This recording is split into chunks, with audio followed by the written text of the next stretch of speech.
Good morning. Good morning, Beneil, down here. So we made it to this fight week this time with Charles. Like, is there? I know there's still a few days, but do you kind of sigh some relief here? Don't start. Yes, there is definitely no. As far as the fight happening, no. At this point, I believe the fight's going to happen for sure. I've seen Charles. You know, I think I saw him on Monday. They're here. They're ready to go. Have you been following his social media at all? It seems like he's already like in the sauna a lot, doing the in-room sauna stuff. Like, do you think he's having a tough cut maybe? Someone sent me that. See, the thing with sauna is you don't know, because some people enjoy doing the sauna. You know, I got one in my house it was during COVID time, so it's been a while. My track of time is not good. In the beginning, I was doing a lot of sauna, so I just enjoyed jumping in there, and I would, but I would do it just for fun. So maybe it's one of those things. Instead of working out, he wants the sauna instead. I don't know, but I'm just assuming he's going to make the weight. What does your weight cut process look like over the next 48 hours or so? Water load for today, and hoping to wake up about, somewhere around like 10 to 12 pounds over, and then just get the rest done tomorrow.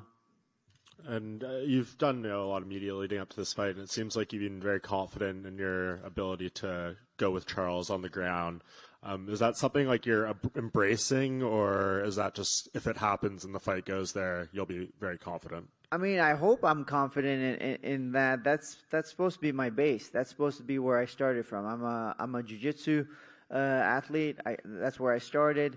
My coaches are some of the best in the world, and so if I don't have the confidence to go on the ground with him, then I shouldn't have confidence in anything I do.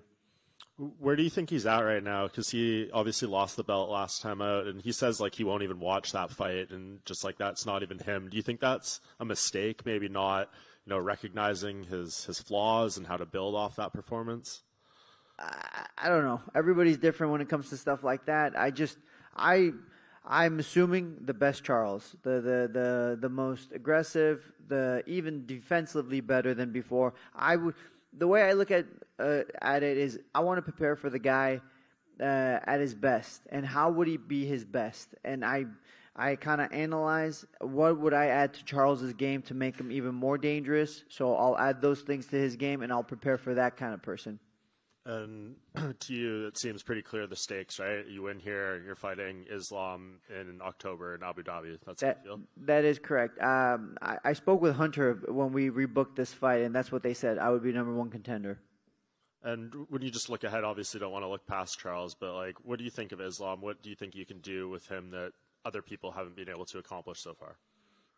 I just think there's nothing really he does that I can't do better. I know people will disagree, but they used to say wrestling, I can't wrestle with these guys. Last fight I showed it. Now we're talking about jiu-jitsu. Next is going to be striking. It's like, I could do it all, and that's really what I want to show the world. I could do it all, and so as far as Makhachev goes, I don't see anything that he does that I can't do better. Thank you. Front right here. Obviously, leading into this fight, a lot of the narrative is, two high-level grapplers fighting each other. And historically, in the UFC, when you get two wrestlers or two jiu-jitsu guys, it kind of can turn into a striking matchup, maybe. So, how would you rate your striking compared to Charles? I think this is one of the few times where I would say defensively, I'm better. Typically, that's not something I say. But I would say striking-wise, defensively, I'm better. And then offensively, I think I have just as much power. I would say he has a little bit more variation in his strikes. But that doesn't change the fact that, it's who lands. It's not about what you throw. And I saw an interview where you said, like, if it was just a regular grappling match, you'd probably win 9 out of 10 times. That's what you believe. So when you're watching Charles's past fights, he obviously has the most submission wins in the UFC. What do you think his opponents are doing wrong in there, knowing that you know what he's looking for, but they're still kind of succumbing to it? One, they're terrified of his grappling. I think that's the biggest one. And two, it's he's very good at offense when it comes to grappling. Like, he'll jump on your neck, he'll jump on your arm, he'll jump on the leg. But once you can get past that is where he starts to hit that wall. So I think I'm the kind of guy who would either not even allow him to get there, or I can get past it if he does jump on a neck or an arm. And so then it comes the next layer. And I think I have more layers than him. And I think that's what makes me the better grappler. And one final one for me. When you guys were booked in Newark and then it got moved here, Gilbert and Bilal, they took your spot as the co-main, and it was a 5-round fight. Was there any talks of making this a 5-round fight in a co-main event? It was never mentioned to me. I mean, you tell me 3 rounds, I fight 3 rounds. You tell me 5 rounds, I fight 5 rounds. Fighting is like, I always tell people, those 15 minutes I have in that octagon are my freedom. Like, I have 15 minutes of freedom to do what God has given me. You know, the talents that God has given me, I get to use them, and I get to do it freely. So 15 minutes or 25 minutes, it's all the same. Do you feel like almost you don't even need those extra 2 rounds because of the way Charles fights? It's either he's in there for a couple of rounds and it's either win or losing, right? Yeah, I mean, typically it seems that way with him. If it's a 5-round fight, it never goes 5 rounds. I don't know how many decisions he's been to in general. He's not really a guy. I remember his fight with Frankie a long time ago. He went to a decision, but he's not really a guy who goes to decisions. Lately, I've been in more decisions than I would like, but at the same time, I'm fighting a higher level of competition. You mentioned your confidence going into an Islam fight. You know, before his last fight with Alex Volkanovski, he had this sort of aura of invincibility. Do you feel that Volkanovski's performance against him sort of hurt that aura, or were you confident anyway? I was pretty confident, but he just, reaffirmed what I believed. I knew there were things I could take advantage of, similar to Volkanovski, but I think even better because, I have a little bit more jiu-jitsu than Volkanovski and wrestling as well. I just think I could do better. So, it reaffirmed what I believe, and I think when the time comes, it'll be my fight. Would you be interested in fighting Volkanovski again if he wants to move up to 155? Should you be the champion? Volkanovski is a pound-for-pound king, right?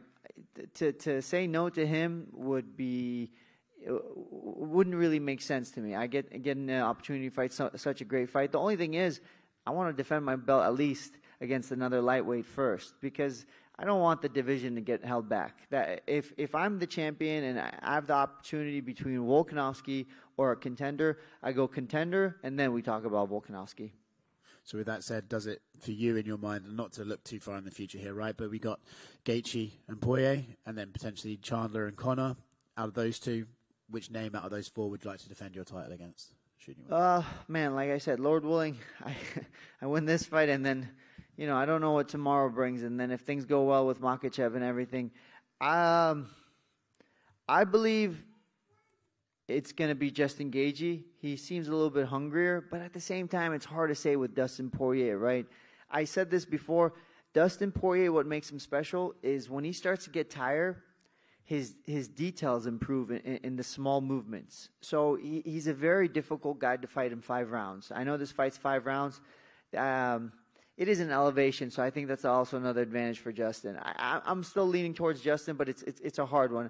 As far as who I would prefer between the BMF or Conor or Chandler, I would definitely say the BMF. I think these guys are more active.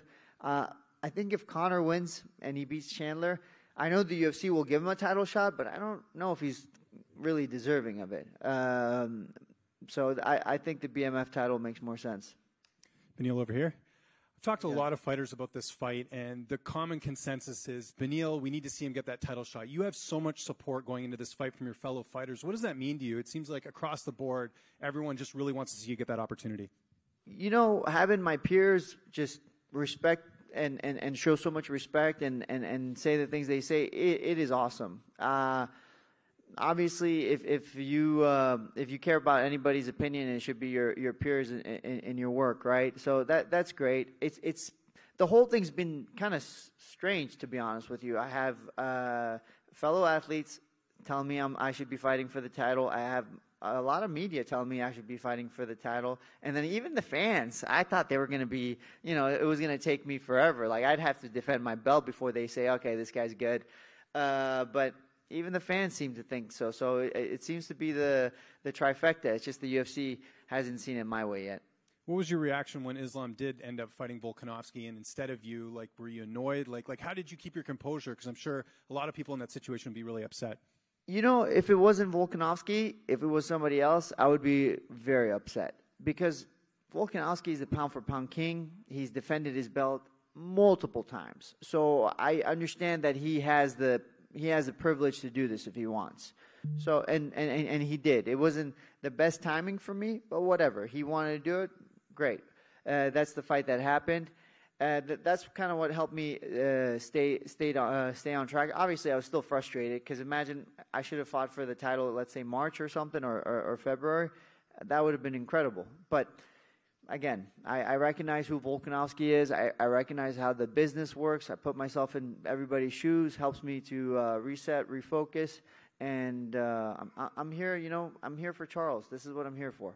And just last thing on that fight, did you score that fight for Islam after watching it? It was very close. Some people felt like it could have gone the other way. So I had Makhachev winning either 48 or 49. But here's the thing: if it's 48 and then the last round could be a 10-8, you could potentially call it a draw, right?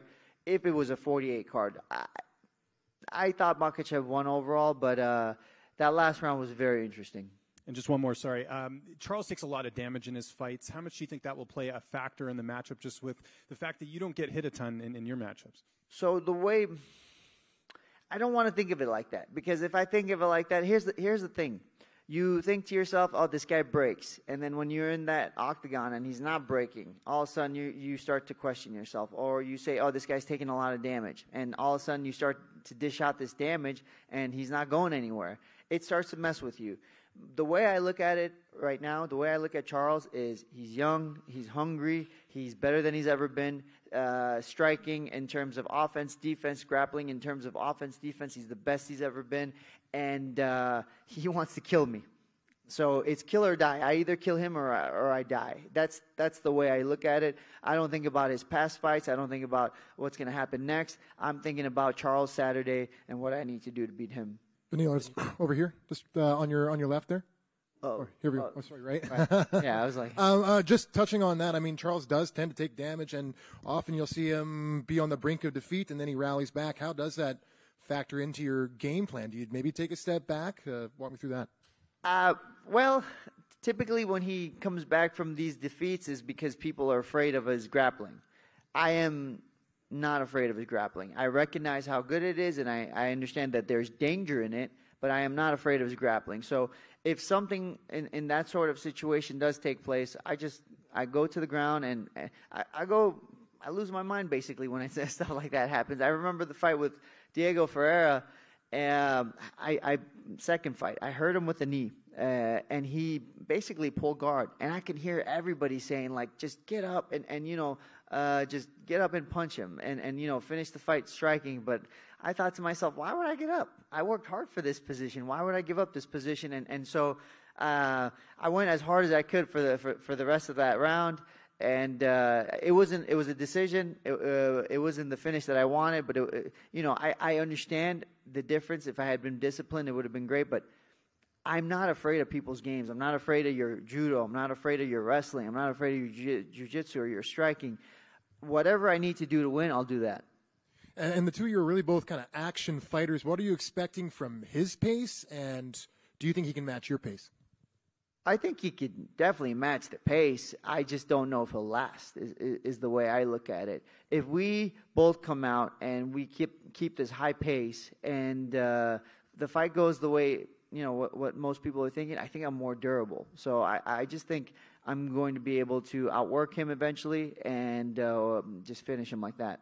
That's all from me. Thanks. Beneil, here to you. Just going into this 8 wins, and I believe Charles had 8 wins when he went into his first title fight with Chandler. I mean, do you look at him at all as kind of a blueprint or motivation going, hey, he went that long road, it is possible? For me, I don't think there is a blueprint because take Charles, for example. He had one top 5 fight, and that allowed him to fight for the belt, right? He fought Tony Ferguson, and he was able to get the title shot. Well, Makhachev, he fought, I think maybe he had one top 10 fight. I'm not sure if he even had any at that time. And he ended up fighting for the belt. So my blueprint is different than everybody else's. I have top 5 wins. I have top 10 wins. I have multiple top 10 wins. And so my blueprint's different. The work I put in is different. And I don't mind that it's different. I actually appreciate it more, and I respect it. I have respect for those guys, and I just appreciate my work more. I know you've said you've been told it's for the title. Is there any doubt in the back of your mind that something crazy happens? I know you've said if it's not a title fight, we riot. Do you think that's a possibility? UFC never gives me their word. They're very honest with me. I call them, and when we speak, it's very clear. Whatever they want with me, it's very clear. We don't play games. So this is the first time they've ever said, hey, yeah, you're number 1 contender if you win this fight. So I just take it at their word. And, I'll figure out the rest afterwards. But right now, take Charles out, and if they say something different, we'll talk about it then. Thanks very much. Beneil right here. You recently said that in your last loss way back in 2018, Alexander Hernandez, that at the time you were telling yourself, my career is dead, I'm on the verge of retiring, this is going to be my one last push, and lo and behold, here we are 8 straight wins later. Is retirement at all on your mind? Not now, or is that something you've proved to yourself that you deserve to be here? The reason retirement was on my mind was because I wasn't able to train the way I should, and I wasn't able to basically be a fighter. So I thought to myself, if that's the case, maybe it's over for me. I spent a lot of time in prayer, spent time in recovery, and things, picked back up. So at this moment, I don't really have a timeline for recovery. For retirement. My thing is, when the time comes, I believe God will just tell me, hey, you're done, sit out. And hopefully I'll be obedient enough to say yes. And just one more for me.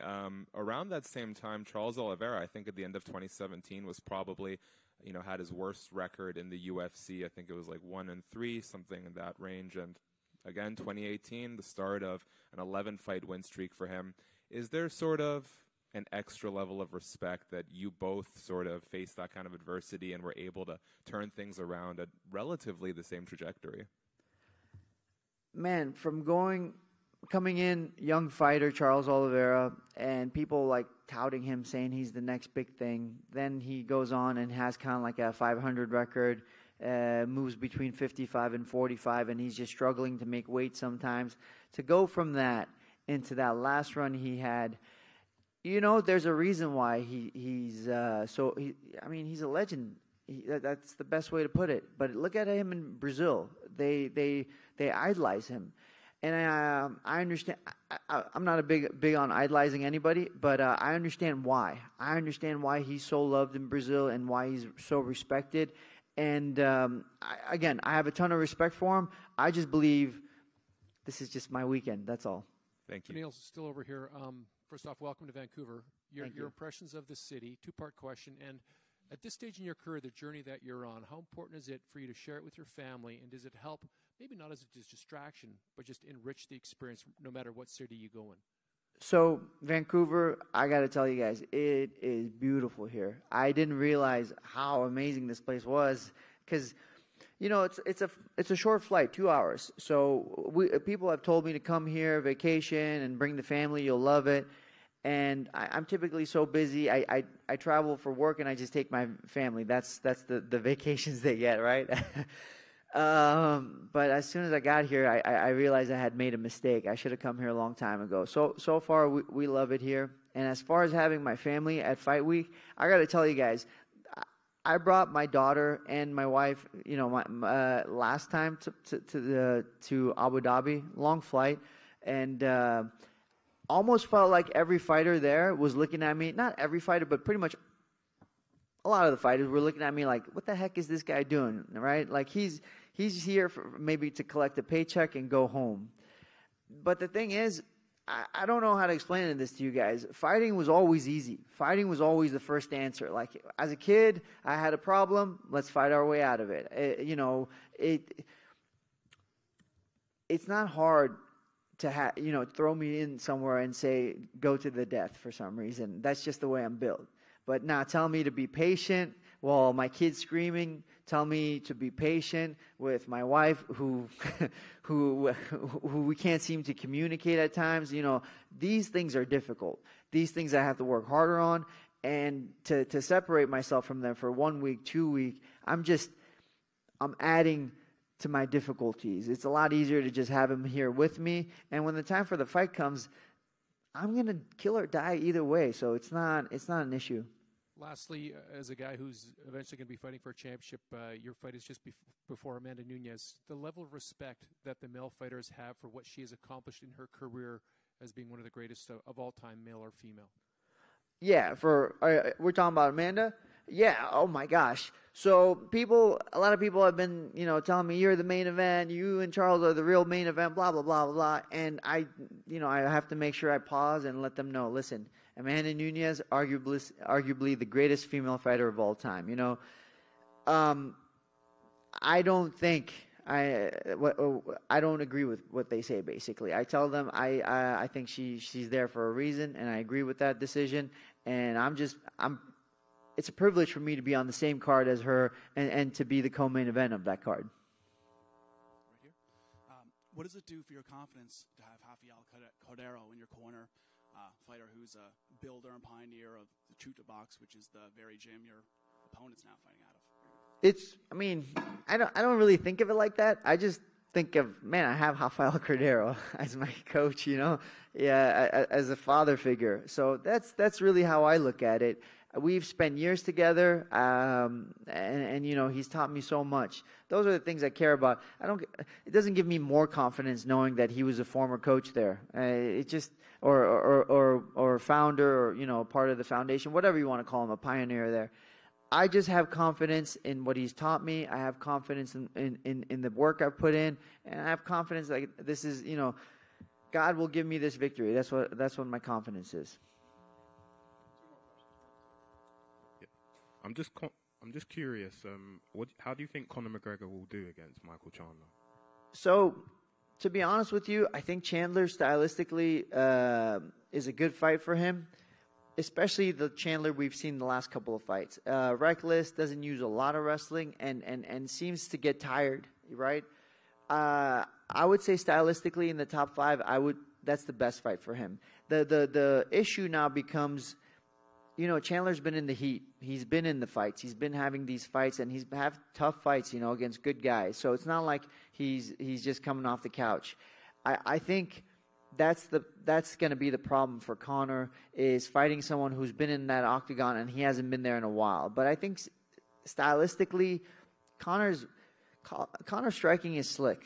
Whether you like the guy or not, you have to respect his skills. He has very slick striking. His timing is definitely a little bit different than everybody else's.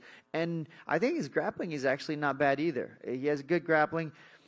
Now, can he put it all together and not get tired and find the finish on Chandler? That's the question. I'm still leaning towards Conor, but it's it like kind of wavers every now and then. Okay, and just last one, a prediction on the main event. Okay. Let's see. The problem is Aldana's so tough. I don't see her getting finished. But I do think Amanda's going to win.